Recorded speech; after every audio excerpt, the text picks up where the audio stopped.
실까요? 하나님은 선하십니다. God is good all the time. 주의 이름으로 축복합니다. 좌우에 함께 인사 나누시고 축복합니다. 잘 나오셨습니다. 성령으로 충만하세요.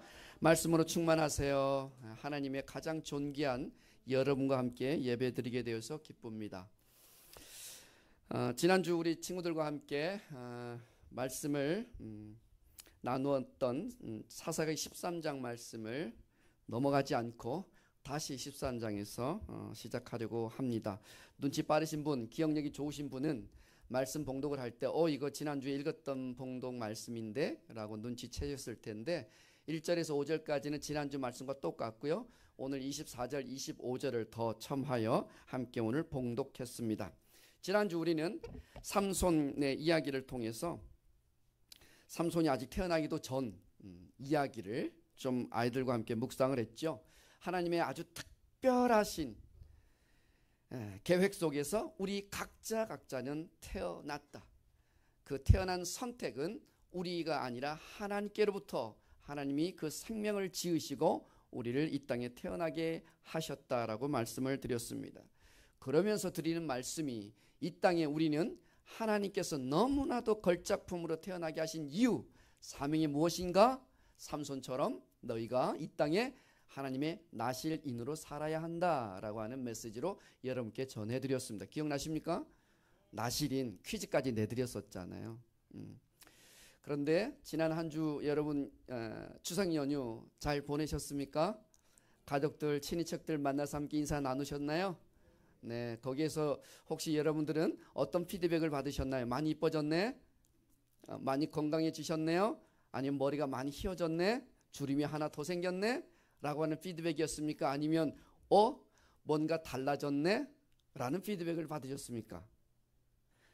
나실인으로 살아달라고 제가 당부하고 보냈는데 파송받으신 여러분들은 어떤 피드백을 받고 오셨나요? 오늘 말씀을 통해서도 다시 한번 우리가 이 도전을 함께 받게 되기를 바랍니다. 오늘 함께 먼저 생각해 보아야 할 본문이 있는데요. 이게 사사기 13장 1절에서 3절 말씀 읽어보면 지난주에는 사실 우리 친구들이 이 말씀을 이해할 수 없어서 제가 그냥 건너뛰었어요. 이 의미를 메모에 두었다가 오늘 여러분과 함께 좀 첫 번째 대지로 나누고 싶은 이야기가 있습니다. 제목 한번 먼저 읽어볼까요? 시작. 절망을 넘어 희망으로. 작은 글씨 시작. 포기하지 않으시는 하나님의 놀라운 은혜. 이걸 지난주에 원래는 전해야 했는데 아이들이 이걸 이해할 수 없어서 제가 여러분에게 오늘 여러분 버전으로 함께 또 이야기를 나누고자 해요. 1절에서 3절을 가만히 읽어보면 많은 사사들의 이야기, 사사가 등장할 때마다 반복적으로 패턴이 있는데 그 패턴이 오늘 성경 본문에는 보이지 않아요. 사실은요. 여러분이 조금 더 긴밀하게 읽어보면 그런 차이점을 발견합니다. 외세의 그 억압과 핍박이 있을 때 이스라엘 백성들은 하나님 앞에 나와서 부르짖고 살려달라고 구원해달라고 그렇게 기도를 하죠. 그런데 오늘 성경 본문에는 그러한 내용이 나와 있지 않습니다. 아주 독특해요. 무시무시한 그리고 잔인하기 그렇게 극랄한 잔인하기에 그렇게 끝이 없는 블레셋. 이 블레셋 사람들에게 40년 동안 압제를 받고 있었는데도 불구하고 그들은 하나님께 구원해달라고 부르짖어 기도하지 않습니다. 하나님을 찾지 않아요. 성경 1절에서 3절을 가만히 보세요. 그들은 여전히 이스라엘 자손이 여호와 앞에 악을 행하였다. 그런데 40년 동안이나 블레셋 사람의 손에 넘겨진 바 되어서 억압과 착취와 어려움과 수탈을 당하고 있는데도 하나님 앞에 살려주세요. 하나님 우리를 구원해 주세요. 그때도 그래 하셨던 것처럼 지금도 우리에게 사사가 필요합니다. 라고 기도하지 않습니다. 왜 그들은 하나님의 도우심을 구하지 않았을까요? 성경에는 기록되어 있지 않지만 세 가지를 제가 상상해 보았어요. 첫 번째, 깊은 절망에 빠져서 포기하고 체념한 것 때문이 아닐까요? 우리가 살다 보면 힘들고 어려운 일, 그래도 기운이 남을 때는 그래도 살려달라고 또 살궁리를 하면서 어떻게 바둥바둥 살아가려고 하는데, 너무나 그 고난과 그 힘듦이 너무 깊으면 그냥 포기하게 되기도 하죠. 그래서 신음소리조차 나오지 않을 때가 있습니다. 과연 이스라엘 백성들은 그런 지경에 지금 놓여 있는 것일까요? 그래서 하나님께 살려달라고 기도하지 못한 것일까요? 또 한 가지를 생각해 보았습니다. 수없이 반복되는 그들의 그 죄의 그 문제 앞에서 하나님께 너무 염치 없어서 기도를 드리지 않고 있는 것은 아닐까? 이번에도 하나님이 부르짖으면 응답해 주실까? 구원해 달라고 요청할 자격이 있을까? 그와 같은 죄책감, 자괴감, 그런 부끄럼 때문에 하나님께 염치가 없어서 기도를 못한 것은 아닐까? 그런 생각도 해보았습니다. 세 번째 생각은 무엇이냐면 영적인 무감각 때문이었을까라는 생각을 해보는 거예요. 이방 문화에 동화되어 40년이라고 하는 세월 동안 그 블레셋 민족들과 함께 수탈을 경험하면서 이제는 그들과 함께 이제 동화되어 블레셋 사람인 것처럼 그렇게 살아가 버린 인생, 하나님의 백성이라고 또 왕같은 제사장으로 내가 너희들을 따로 불러 세워 구별하였는데, 그런데 하나님의 백성이라고 하는 정체성은 까맣게 잃어버린 채 구원받아야 할 것조차도 잊어버리고 하나님을 찾아야 하는 것조차도 잊어버리고 살고 있는 영적인 무감각 때문에 하나님 살려주세요, 구원해주세요, 사사를 우리에게 보내주세요 라고 말하지 못하는 그런 지경은 아니었을까 생각을 해보는 것입니다. 여러분은 이 세 가지 중에 어떤 경우에 해당이 될 거라고 상상하십니까? 첫 번째, 두 번째, 세 번째. 세 번째 같습니까? 제가 세 번째 이야기할 때 제일 목소리를 키워서 말씀드렸으니까 그렇죠. 사랑하는 여러분, 12번째 마지막 사사 삼손 이야기를 우리는 시작하고 있습니다. 사사시대 하나님께서 세우셨던 12명의 마지막 사사입니다. 그런데 이 마지막 사사 삼손이 세워지기 전 이스라엘 시대는 하나님을 찾지도 않고 하나님을 부르지도 않는 영적으로 최악의 상태였습니다. 너무 아이러니하지 않습니까? 영적인 암흑기였던 것이, 소망은 사치스러운 것이었고 참으로 희망은 제로, 0에 가까운 시대를 살아가고 있는 그런 시대가 바로 지금 우리가 맞닥뜨리고 있는 그런 성경 본문입니다. 이것은 그럼에도 불구하고 하나님께서 사사시대의 이야기를 지금도 스탑하지 않고 계속 써가고 있다는 사실, 그리고 우리가 너무나 잘 아는 것처럼 이제 그 유명한 주일학교 때부터 들었던 위대한 삼손 사사 이야기가 곧 등장하기 바로 직전의 상황이라는 것을 생각해 볼 때 이스라엘 백성들에게 절망으로 끝이 아니라 무엇인가 하나님께서 또 다른 구원의 역사를 지금 쓰고 계시다고 하는 사실을 우리는 알 수 있는 것이죠. 절망 가운데 있었고 포기하고 심지어 하나님을 찾지 않을 때조차도 우리 하나님은 구원을 포기하신 적이 없으시다는 사실, 이것이 사사기 13장에 처음 시작하는 1절, 2절, 3절에서 우리에게 알려주는 진리임을 믿으시기 바랍니다. 절망적이고 포기하고 싶고 하나님을 찾지도 않고 하나님을 예배하지도 않는데 우리 아버지 하나님은 그 백성들을 그대로 놓지 않으시고 그대로 포기하지 않으시고 그들을 저버리지 아니하시고 다시 찾아오셔서 절망 가운데 다시 희망의 빛을 주시는, 복음이 되어 오시는 하나님의 그 주권적인 은혜, 이것이 바로 사사기 13장의 시작이라고 하는 사실, 이것이 저와 여러분에게 감사요 은혜가 되시길 주의 이름으로 축복합니다. 사사기 13장은 절대 절망 속에서 절대 희망을 가져야 할 이유를 우리에게 말해주고 있는 것입니다. 하나님께서는 우리가 실패해도 그것 때문에 그 하나님의 약속을 취소하시는 분이 아니시다는 사실입니다.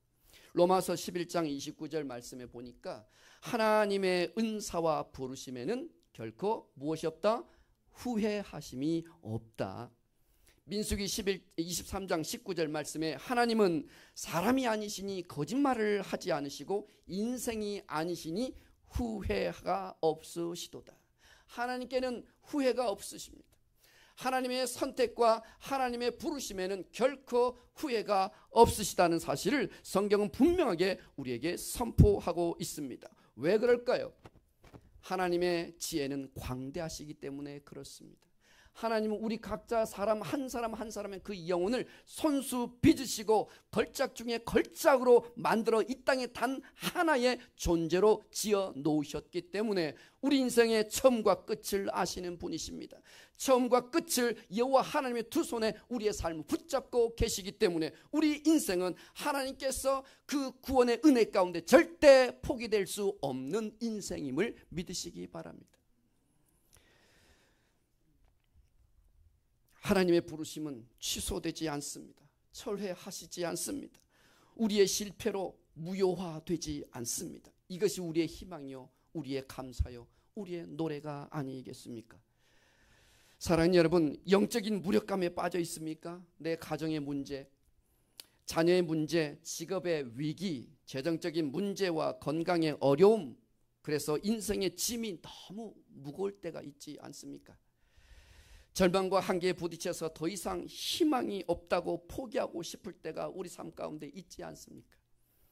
때로는 하나님이 진짜 과연 살아 계실까? 나를 바라보고 계시는 것일까? 그런 의문이 들 때가 있지 않습니까? 답답할 때가 있지 않습니까? 그래서 더 이상 하나님을 찾지도 않고 부르지도 않고 도와달라고 하나님 앞에 나오지도 못한 그런 상황 가운데 놓일 때가 있지 않습니까? 그런데 오늘 사사기 13장은 우리에게 분명히 말씀하고 있습니다. 실망과 포기와 한계와 자포자기한 상황 가운데서도 우리 하나님은 절대 우리를 포기하시지 않는다는 것을 말이죠. 심지어 낙심해서 기도의 끈을 놓을 때도, 우리가 주님을 찾지 않을 때에도 하나님은 여전히 우리 곁에 계시며 당신의 구원의 계획을 멈추시지 않으신 분이 하나님이십니다. 절망 속에서도 소망을 만들어 가시는 하나님, 불가능한 상황 가운데서도 새로운 길을 열어 가시는 하나님, 그 하나님이 저와 여러분의 아버지라고 하는 사실이 얼마나 다행이며 감사입니까? 하나님께서는 스스로의 지혜와 판단으로 일하시는 분이십니다. 일방적이고 주권적인 은혜로 희망이 없는 우리의 삶의 자리를 뚫고 들어오시는 분이 하나님이십니다. 개입하시고 역사하시고 일을 만드시고 그 일을 이루시고 성취하시는 하나님, 그 하나님이 저와 여러분의 하나님이십니다. 이 하나님의 은혜가 아니었다면 저와 여러분은 이 자리에 있을 수 없고 우리는 구원받을 수 없습니다. 이 하나님의 주권적인 은혜가 우리 가운데 여전히 있지 아니하였다면 예수님께서 이 땅 가운데 사람의 몸을 입고 처절한 십자가에서 죽지 않으셨을 것입니다. 바로 이 은혜가 저와 여러분이 받고 있는 은혜입니다. 삼손의 그 시대 가운데에 그 이스라엘 백성, 불쌍한 이스라엘 백성 절망 가운데 이제 더 이상 희망이라고는 한 자락도 찾을 수 없었던 바로 그 시대까지도 여호와께서는 끝까지 그들을 추적하셔서 그들의 삶 가운데 내려오시는 것이에요. 여러분의 어떤 상황, 어떤 여건, 어떤 어려움 가운데 있을지라도 하나님이 여러분을 바라보고 계시다는 사실을 기억하시기 바랍니다. 기도의 그 신음소리조차 나오지 않을 때도 하나님은 여러분을 보고 계십니다. 삼손 시대 이스라엘 백성들을 구원하셨던 것처럼 그 구원의 하나님은 오늘 저와 여러분의 인생과 삶 깊숙한 곳까지 들어가셔서 찾아오셔서 구원을 이루고야 마시는 하나님, 그것이 우리에게 복음인 줄 믿습니다. 두 번째 생각해 보아야 할 내용이 있는데요, 마노아 부부가 하나님의 그 사자를 만나는 장면입니다. 오늘 성경이 너무 길어서 읽지는 못했지만 소개를 간략히 해드리면 이런 내용이 나와요.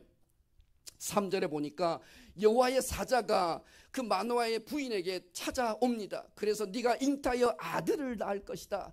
그가 하나님 앞에 구별된 자로 나실인으로 살게 될 거야. 그러면 너희는 그 아이를 그렇게 키워야 해 라고 마노아 부인에게 그렇게 이야기를 해줍니다. 그랬더니 이 부인이 너무나 이 독특한 이 경험이 너무나도 그를 압도한 나머지 남편에게 쫓아가서 이야기합니다. 여보, 내가 하나님의 사람을 보았습니다. 하나님의 사람을 보았습니다. 마노아가 그 이야기를 듣고 하나님 앞에 기도합니다. 주여, 나에게 다시 한번 그 하나님의 사람을 보내어 주십시오.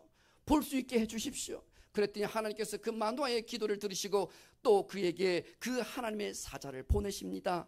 그랬더니 그 마누아 부부가 이제는 그 하나님의 사람을 놓고 이제 염소 새끼를 잡아서 우리가 당신에게 대접할 수 있도록 여기 잠시 머물러 주십시오 라고 그렇게 이야기하고 염소를 잡으려고 합니다. 그랬더니 그 하나님의 사자가 이렇게 이야기해요. 나는 네가 머물게 하려 하고 또 음식을 준다 하여도 나는 그 음식을 먹지 아니하리라. 번제와 이 화제는 여호와 하나님께 너희가 올려드려야 할지니라 라고 이렇게 이야기를 하는 장면이 13장을 읽어보면 나오거든요. 그런데 여러분께서 기억 또는 차이점을 발견하셨을지 모르겠는데 저는 계속해서 여호와의 사자와 여호와의 사람, 하나님의 사자와 하나님의 사람 이렇게 구분하여 말씀드렸는데 혹시 그 차이점을 들으셨습니까? 들렸습니까? 정말 저는 독특한 이 성경 본문을 집에 가서 다시 한번 읽어보세요. 하나님의 사자가 하나님의 천사가 계속 그들을 만납니다. 그런데 그 부부는 여전히 그 하나님의 천사를 하나님의 사람으로 대합니다. 그래서 심지어 16절 끝에 이렇게 이야기해요. 이는 그는 마누아예요. 여호와의 사자인 줄 알지 못하였더라. 성경 본문은 가끔 우리에게 집중하여 읽을 때 성령께서 왜 이 말씀을 계속 우리에게 하고 있는지를 깨닫게 하시는 때가 있어요. 바로 이 본문이 바로 여기에 해당이 되는데 이런 것이에요. 여호와께서는 여호와의 그 심부름꾼 천사, 그것을 또 다른 말로 사자라고 이렇게 표현을 하거든요. 여호와의 사자를 보내셨어요. 그런데 마누아의 부부는 그를 여호와의 사람으로 생각하고 만나고 있다는 것입니다. 성경 히브리어도 분명하게 구분해서 쓰고 있거든요. 여호와의 사자, 말락 아도나이 또는 말락 야훼라고 분명히 구분했고, 이 마누아의 부부는 그를 말락이라고 하는 천사, 사자, 메신저라고 생각하지 않고 도리어 하나님의 사람 이시 하 엘로힘 이렇게 이해하고 있는 거예요. 히브리어도 분명히 구분해 놓았음에도 불구하고 말이죠. 이건 무엇을 의미하는 것이에요? 예전 구약시대에는 하나님께서 직접 나타나시지 않고 대리하여 그의 천사들을 내려보내셔서 당신의 뜻과 계획을 선지자를 통하여 또는 왕을 통하여 제사장을 통하여 그렇게 말씀해 오셨거든요. 그래서 구약의 전통은 하나님의 천사가 나타났다라고 하는 말의 의미는 하나님께서 직접 임재하셨다라고 하는 말로 통용되었습니다. 하나님께서 현현하신 것이죠. 그러니까 하나님께서 마누아 부부 앞에 임재하셨는데도 그들은 계속해서 그를 하나님으로 만나지 않고 하나님의 사람 선지자로 만나고 있었다는 것입니다. 그들은 하나님이 바로 눈앞에 계셨는데 그분을 알아보지 못했다는 것이죠. 제가 이것을 가만히 분석하면서 읽고 또 읽어보니까요, 여호와 하나님께서는 계속 하나님의 사자가 그들 가운데 나타나고 그들을 만나주셨다고 하는데 이들은 계속 하나님의 사람이 사람을 대하듯이 그를 만나거든요. 심지어는 네 번. 그러니까 매우 교차 반복하여 이것을 강조하고 있어요. 성경 본문은. 이것은 무엇을 의미하는 건 줄 아십니까? 바로 마누아 부부가 하나님을 알아보지 못하는 영적인 그 무감각을 지적하고 싶기 때문인 것이에요. 많은 사람들이 하나님의 임재가 있음에도 불구하고 하나님이 그들 곁에 함께 오셨음에도 불구하고 그들은 하나님을 하나님으로 인정하지 않았다. 하나님을 알아차리지 못했다. 깨닫지 못했다. 영의 눈이 감겨서 하나님을 볼 수 없었다. 바로 그때가 어느 때였다? 삼손이 태어나기 직전 사사 시대가 그러하였다. 이것을 지금 강조하고 있는 것입니다. 오늘 우리의 모습이 이와 같지 않습니까? 하나님은 끊임없이 예배를 통해서 우리에게 말씀하시고 우리를 만나 주십니다. 설교 말씀을 통해서 하나님은 지금 여러분 각자에게 필요한 말씀대로 만나고 계시는 것입니다. 말씀 통독을 통해서 하나님은 우리에게 말씀하십니다. 기도 중에도 말씀하십니다. 누군가 따뜻한 말 한마디, 위로의 그 말 한마디와 섬김을 통해서도 하나님은 우리를 섬기고 계십니다. 사건 사고를 통해서 하나님은 우리를 끊임없이 만나주고 계시고 우리 인생 가운데 임재해 계십니다. 그런데 우리는 하나님으로 만나지 아니하고 사람의 음성과 사람의 모습과 사람의 교훈으로만 생각한다는 것이 바로 이 사사시대 삼손이 태어나기 직전의 영적 암흑기 시대와 오늘 우리가 처해 있는 상황과 무엇이 다른가요? 우리는 자주 하나님의 임재와 도우심을 놓치고 불신앙의 태도를 보일 때가 참 많습니다. 예상치 못한 수입이 생겨서 정말 급하게 갚아야 하는, 상환해야 하는, 처리해야 하는 그런 재정적인 문제가 해결될 때도 있지요. 꼭 해결해야 하는데 시한을 앞두고 있는데 그런데 정말 해결해야 될 방법은 막막한데 이걸 어떻게 해야 되나라고 하는 그 순간 정말 예상치 못한 일이 발생하거나 또 필요한 사람이 와서 그 일을 도와주어 해결되는 일들이 종종 우리가 살다 보면 일어나지 않습니까?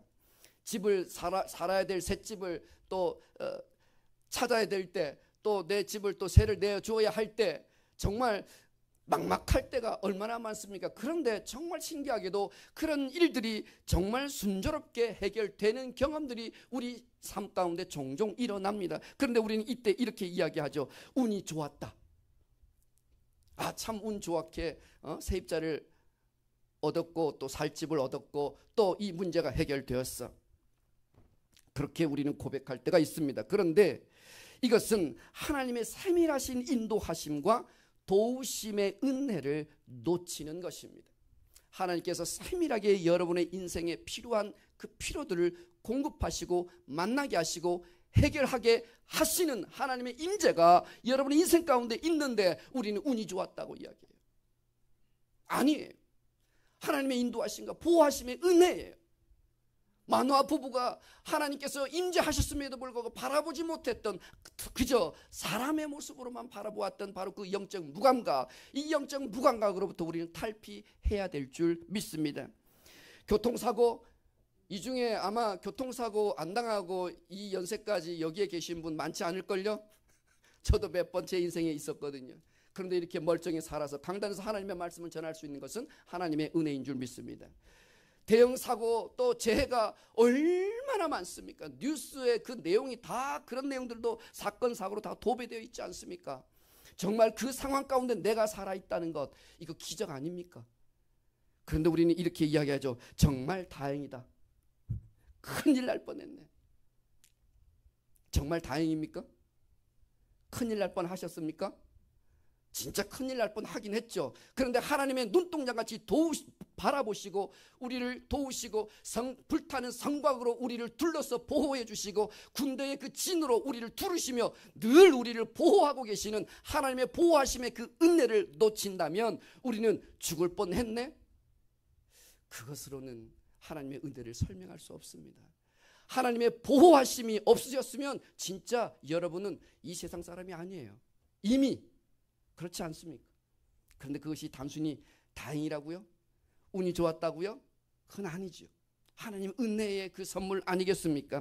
기도를 응답하셨음에도 불구하고 정말 뜻밖의 일이 일어났다고, 좋은 일이 일어났다고 단순히 하나님의 은혜를 그렇게 단순하게 치부할 때도 얼마나 많습니까? 힘들고 어려울 때 누군가의 사랑과 섬김을 통해서 하나님의 그 은혜, 도우심, 하나님의 위로하심이 우리 인생 가운데 그렇게 다가옴에도 불구하고 우리는 그냥 그 사람의 친절함으로 그렇게 대우할 때가 얼마나 많습니까? 하나님은 종종 당신의 그 마음을 품은 사람을 우리에게 보내시는 분이십니다. 그래서 그 사람에게 필요한 위로의 말을 건네게 하고 그 사람에게 필요한 권면의 말을 하게 하기도 하고 필요를 채워주게 하기도 하시고 자금 도움을 제공하게 하시기도 하신 분이 우리 하나님이십니다. 만일에 우리에게 그렇게 찾아온 사람을 그 사람을 넘어 그 뒤에 계시고 일하시는 여호와 하나님, 그 하나님을 바라볼 수 없다면 하나님의 사자를 그저 사람으로 바라보고 있었던 마노아 부부와 다를 게 무엇입니까? 매주 설교 말씀을 듣지만 단지 목사님의 좋은 말씀으로만 또 교훈 정도로만 여기고 지금 여기에서 나에게 임하셔서 지금 나에게 주시는 영적인 말씀으로 그 메시지로 받아들이지 않을 때가 얼마나 많습니까? 말씀 속에서 살아 역사하시는 하나님을 만나지 못하는 영적인 무감각이라 할 수 있을 겁니다. 어제 저희가 그저께 양일간 성경 통독 캠프를 했습니다. 마지막 날 이튿날 이제 모든 프로그램이 마치고 함께 폐회 예배 드리면서 제가 그런 감동을 성령께서 주셔서 한번 돌아가면서 다 참여자들한테 마지막 시간까지 남은 분들에게 간증을 좀 하라고 했어요. 그래서 돌아가면서 다 간증을 했습니다. 그런데 제 뇌리 속에 마음에 계속 설교 원고를 준비하면서 이 말씀이 생각났어요. 어떤 분이 또 많은 분들이 그 행사 1박 2일 동안 저희에게 그런 이야기들을 많이 하셨던 게 기억이 나는데 이런 말씀들이에요. 이런 섬김을 받아도 되나? 너무 환영하고 환대받는 느낌. 황송에서 5,000원 참가비 냈는데 1만 원 참가비 냈는데 이렇게 많이 받아가도 그냥 거저 가져가도 되나요? 라고 말씀하시더라고요. 사람의 정성과 사람의 마음으로만 이게 되겠습니까?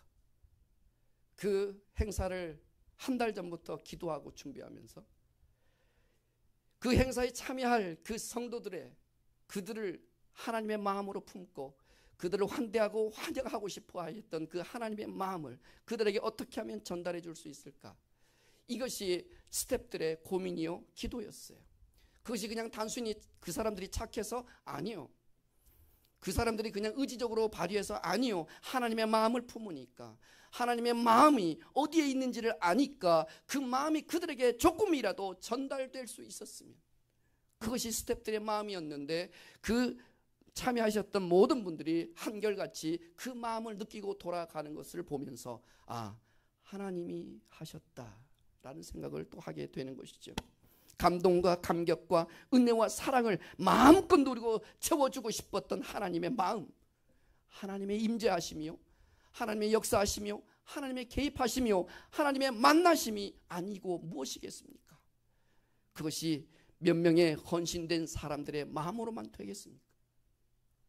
우연도 운도 다양한 일도 결코 아닙니다. 우리 인생에 일어나는 모든 일들은 여호와 하나님의 개입하시고 주권적으로 일방적으로 찾아오셔서 우리를 만나주시는 사건들이며 우리를 보호해 주시는 사건들이며 우리 가운데 구원을 이루어내 가시는 하나님의 그 전지전능하심의 은혜인 줄 믿으시기 바랍니다. 오늘도 예배 자리 기도의 시간 말씀의 순간 속에서 하나님이 임재하시고 우리를 만나 주십니다. 마지막 말씀 짧게 보고 마칩니다. 하나님의 임재를 가능하게 하는 온전한 예배. 마노아 부부가요 계속해서 하나님의 사자, 하나님의 그 천사로 만나지 않다가 갑자기 하나님의 천사인 것을 깨닫게 됩니다. 하나님의 사람이 아니었구나, 선지자들이 아니었구나, 하나님의 사람이 아니라 하나님의 천사였구나, 하나님이었구나 라는 것을 만나게 되는 아주 결정적인 계기가 있는데 그것이 무엇인가 하니까 그들이 하나님께 예배 드렸던 때입니다. 20절 말씀 함께 읽어볼까요? 그들이 바위 위에 제물을 놓고 예배를 드릴 때 하나님께서 오늘 20절에 이렇게 말씀하십니다. 시작. 불꽃이 제단에서부터 하늘로 올라가는 동시에 여호와의 사자가 제단 불꽃에 휩싸여 올라간지라. 보세요. 불이 하늘에서 제단으로 내려온 것이 아니라 제단에서 하늘로 올라갔다는 표현을 쓰고 있어요. 여러분 성경에 이런 표현 보셨습니까? 성경에 불은 하나님의 임재를 상징합니다. 하나님께서 바로 그 땅, 그 제단 위에, 그 예배 처소 위에 임하실 때 상징적으로 여호와의 불이 임했습니다. 엘리야가 갈멜산 전투에서 여호와의 불이 어떻게 하늘에서 제단 위에 임하여 그 모든 제물을 다 불태우고 도랑까지 다 핥아버렸다고 했죠. 다윗이 하나님 앞에 예물을 드릴 때 그 제물 위에 여호와 하나님의 불이 위에서 내려와서 그 모든 제물을 불태웠다고 했어요. 솔로몬이 그 성전을 지어놓고 성전 봉헌식을 할 때 그 기도가 끝나니 여호와 하나님의 불이 위에서 내려와 그 모든 그 희생 제물을 다 불태웠다고 되어 있어요. 성경 모든 본문에 여호와의 불은 항상 위에서 아래로 하늘에서 땅으로 내려오는 법이에요. 그런데 오늘 성경 본문은 아주 독특해요. 마노아 부부가 하나님 앞에 제사를 드렸는데 이 제물 위에 불이 탔는데 이 불이요 하늘에서 내려오는 것이 아니라 아래에서 제단에서 불이 나서 위로 올라갔다는 것이에요.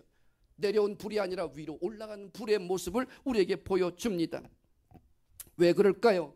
불이 임했다고 하는 것은 그들의 예배를 받았다는 뜻이고, 또 하나 중요한 것은 마노아 부부의 그 예배를 여호와께서 너무나 기뻐하셨다는 것입니다. 영적인 암흑기요, 영적으로 둔감해졌던 시대들, 아무도 하나님을 예배하지 않고 아무도 아버지 하나님의 이름을 부르지 않고 하나님의 도우심을 구하지 않는 바로 그 시대에 마노아 부부는 어떻게 했다고요? 염소 새끼를 잡아서 거기에다가 하나님 앞에 예배를 올려드렸더니 여호와 하나님께서 그들의 예배를 기쁘게 받으셨던 것이지요. 온전한 예배가 사라진 사사시대, 블레셋의 외압에도 불구하고 40년 동안 누구도 하나님 앞에 예배드리지 않았을 때 마노아 부부는 바로 그곳에서 멈춰있던 민족의 예배를 한 가정에서, 그것도 자식이 없어서 절망 가운데 있었던 그 부부를 통하여 예배를 회복시키시는 하나님, 그 예배를 드릴 때에 하나님께서 얼마나 기다리셨던지 그 예배를 즉각적으로 그 예배를 받으시는데, 오히려 하늘에서 불을 내리시는 게 아니라 그 자리에서, 예배의 바로 그 자리에서 무릎 꿇고 있었던 바로 그들의 그 자리에서부터 하늘의 불을 하늘 보좌로 옮겨가신 하나님, 이 예배를 하나님이 얼마나 기다리시고 얼마나 기뻐하셨길래 세상에 신구약 모든 성경 본문을 제가 다 뒤져보아도 하나님의 그 임재하시는 불이 땅에서 위로, 제단에서 하늘로, 그리고 이 불이 하나님의 그 보좌로 올라간 내용이 없어요. 오늘 본문을 제외하고. 사랑하는 여러분, 하나님의 임재를 경험하고 하나님의 도우심을 누리고 하나님의 그 영광을 만나는 것은 전심으로 드리는 예배의 자리임을 기억하시기 바랍니다. 여러분의 인생 가운데 절망이 있고 슬픔이 있고 고통이 있고 아픔이 있고 해결해야 될 문제가 있을 때, 여러분 은행 찾아가시기 전에, 날 도와줄 사람 만나러 뛰어가기 전에 예배당에 나와서 먼저 하나님 앞에 무릎 꿇고 온전한 예배로 이 절망의 상황을 하나님께 올려드리시는 여러분이 되시기를 바랍니다. 하나님께서 그 은혜의 불을 하늘 보좌로 가지고 올라가는 그 경험을 저와 여러분이 함께 했으면 좋겠습니다.